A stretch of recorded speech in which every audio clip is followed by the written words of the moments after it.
ನಮಸ್ಕಾರ ವೀಕ್ಷಕರೇ. ಕರ್ನಾಟಕ ರಾಜಕಾರಣದಲ್ಲಿ ಈಗ ಮತ್ತೊಂದು ಮಹಾಭೂಕಂಪದ ಮುನ್ಸೂಚನೆ ಸಿಗುತ್ತಿದೆ.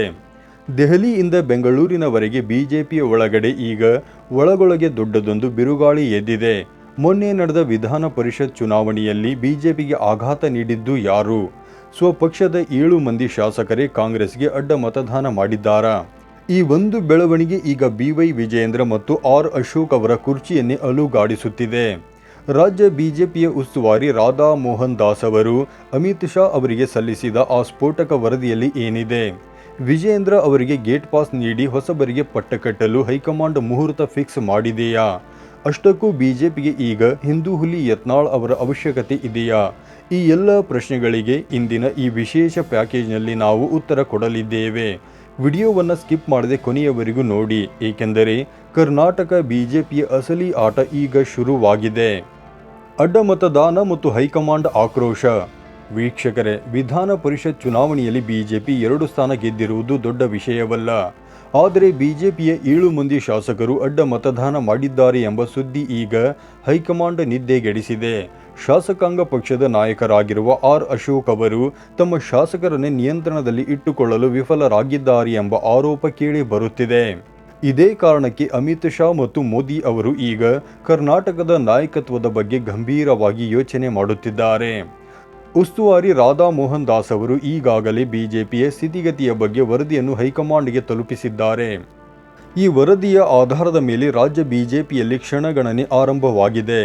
ವಿಜಯೇಂದ್ರ ಅವರನ್ನು ಬದಲಿಸುತ್ತಾರಾ ಅಥವಾ ಅವರಿಗೆ ಪೂರ್ಣ ಪ್ರಮಾಣದ ಅವಧಿ ನೀಡುತ್ತಾರಾ ಎಂಬುದು ಈಗಿರುವ ಯಕ್ಷ ಪ್ರಶ್ನೆ. ಹೊಸ ಅಧ್ಯಕ್ಷರ ರೇಸ್ ಸೋಮಣ್ಣ ಮತ್ತು ಸುನೀಲ್ ಕುಮಾರ್ ಹೆಸರು. ಒಂದು ವೇಳೆ ವಿಜಯೇಂದ್ರ ಅವರನ್ನು ಅಧ್ಯಕ್ಷ ಸ್ಥಾನದಿಂದ ಕೆಳಗಿಳಿಸಿದರೆ ಯಾರಾಗಬಹುದು ಹೊಸ ಸಾರಥಿ? ಈಗ ಕೇಳಿ ಬರುತ್ತಿರುವ ಮೊದಲ ಹೆಸರು ಕೇಂದ್ರ ಸಚಿವ ವಿ ಸೋಮಣ್ಣ ಅವರದ್ದು. ಹೈಕಮಾಂಡ್ಗೆ ಸೋಮಣ್ಣ ಅವರ ಮೇಲೆ ವಿಶೇಷ ಒಲವಿದೆ. ಅನುಭವಿ ನಾಯಕರಾಗಿರುವ ಸೋಮಣ್ಣ ಅವರು ಎಲ್ಲರನ್ನೂ ಸರಿದೂಗಿಸಿಕೊಂಡು ಹೋಗುತ್ತಾರೆ ಎಂಬ ನಂಬಿಕೆ ಹೈಕಮಾಂಡ್ಗಿದೆ. ಸೋಮಣ್ಣ ಅವರ ಜೊತೆಗೆ ಕಾರ್ಕಳದ ಶಾಸಕ ವಿ ಸುನೀಲ್ ಕುಮಾರ್ ಮತ್ತು ಅರವಿಂದ್ ಬೆಲ್ಲದವರ ಹೆಸರುಗಳು ಕೂಡ ಮುಂಚೂಣಿಯಲ್ಲಿವೆ. ಬಿಜೆಪಿ ಈಗ ಡಿಫರೆಂಟ್ ಕಾಂಬಿನೇಷನ್ ಬಗ್ಗೆ ಯೋಚನೆ ಮಾಡುತ್ತಿದೆ. ಒಂದು ವೇಳೆ ಅಧ್ಯಕ್ಷ ಸ್ಥಾನವನ್ನು ಹಿಂದುಳಿದ ವರ್ಗಕ್ಕೆ ಅಂದರೆ OBCಗೆ ನೀಡಿದರೆ ವಿರೋಧ ಪಕ್ಷದ ನಾಯಕನ ಸ್ಥಾನವನ್ನು ಲಿಂಗಾಯತರಿಗೆ ನೀಡುವ ಲೆಕ್ಕಾಚಾರವೂ ನಡೆಯುತ್ತಿದೆ. 2028ರ ವಿಧಾನಸಭಾ ಚುನಾವಣೆಯನ್ನು ದೃಷ್ಟಿಯಲ್ಲಿಟ್ಟುಕೊಂಡು ಬಿಜೆಪಿ ಈಗ ದೊಡ್ಡ ಬದಲಾವಣೆಗೆ ಕೈ ಹಾಕಿದೆ. ಮತ್ತೆ ಪಕ್ಷಕ್ಕೆ ಮರಳುತ್ತಾರೆ ಯತ್ನಾಳ ಮತ್ತು ಈಶ್ವರಪ್ಪ? ಈಗ ರಾಜ್ಯ ರಾಜಕಾರಣದಲ್ಲಿ ಕೇಳಿ ಬರುತ್ತಿರುವ ಮತ್ತೊಂದು ಸ್ಫೋಟಕ ಸುದ್ದಿ ಅಂದರೆ ಹಿಂದೂ ಹುಲಿ ಬಸನಗೌಡ ಪಾಟೀಲ್ ಯತ್ನಾಳ್ ಮತ್ತು KS ಈಶ್ವರಪ್ಪ ಅವರ ಮರಳುವಿಕೆ. ಯತ್ನಾಳ್ ಅವರು ಈಗಾಗಲೇ ಬಿಜೆಪಿ ಹೈಕಮಾಂಡ್ಗೆ ಪತ್ರ ಬರೆದು ತಾವು ಪಕ್ಷದ ಪರವಾಗಿ ಇರುವುದಾಗಿ ಘೋಷಣೆ ಮಾಡಿದ್ದಾರೆ. ಅಪ್ಪ ಮಕ್ಕಳ ವಿರುದ್ಧ ಸತತವಾಗಿ ಅಟ್ಯಾಕ್ ಮಾಡುವ ಯತ್ನಾಳ್ ಅವರಿಗೆ ಹೈಕಮಾಂಡ್ ಮಣೆ ಹಾಕುತ್ತಾ? ಉತ್ತರ ಕರ್ನಾಟಕದಲ್ಲಿ ಯತ್ನಾಳ್ ಅವರಿಗೆ ದೊಡ್ಡ ಹಿಡಿತವಿದೆ. ಅವರು ಪ್ರಖರ ಹಿಂದುತ್ವವಾದಿಯಾಗಿರುವುದರಿಂದ ಅವರನ್ನು ಹೊರಗಿಡುವುದು ಪಕ್ಷಕ್ಕೆ ನಷ್ಟ ಎಂಬುದು ಬಿಜೆಪಿಗೆ ಚೆನ್ನಾಗಿ ಗೊತ್ತು. ಅದೇ ರೀತಿ ಕುರುಬ ಸಮುದಾಯದ ಪ್ರಭಾವಿ ನಾಯಕ ಈಶ್ವರಪ್ಪ ಅವರನ್ನು ವಾಪಸ್ ಕರೆತಂದರೆ ಆ ಮತ ಬ್ಯಾಂಕನ್ನು ಬಿಜೆಪಿ ತನ್ನದಾಗಿಸಿಕೊಳ್ಳಬಹುದು.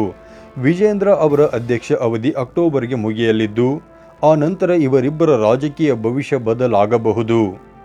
ಒಟ್ಟಾರೆಯಾಗಿ ಹೇಳುವುದಾದರೆ ಕರ್ನಾಟಕ ಬಿಜೆಪಿಯಲ್ಲಿ ಈಗ ಆಂತರಿಕ ಜಗಳ ಬೀದಿಗೆ ಬಂದಿದೆ.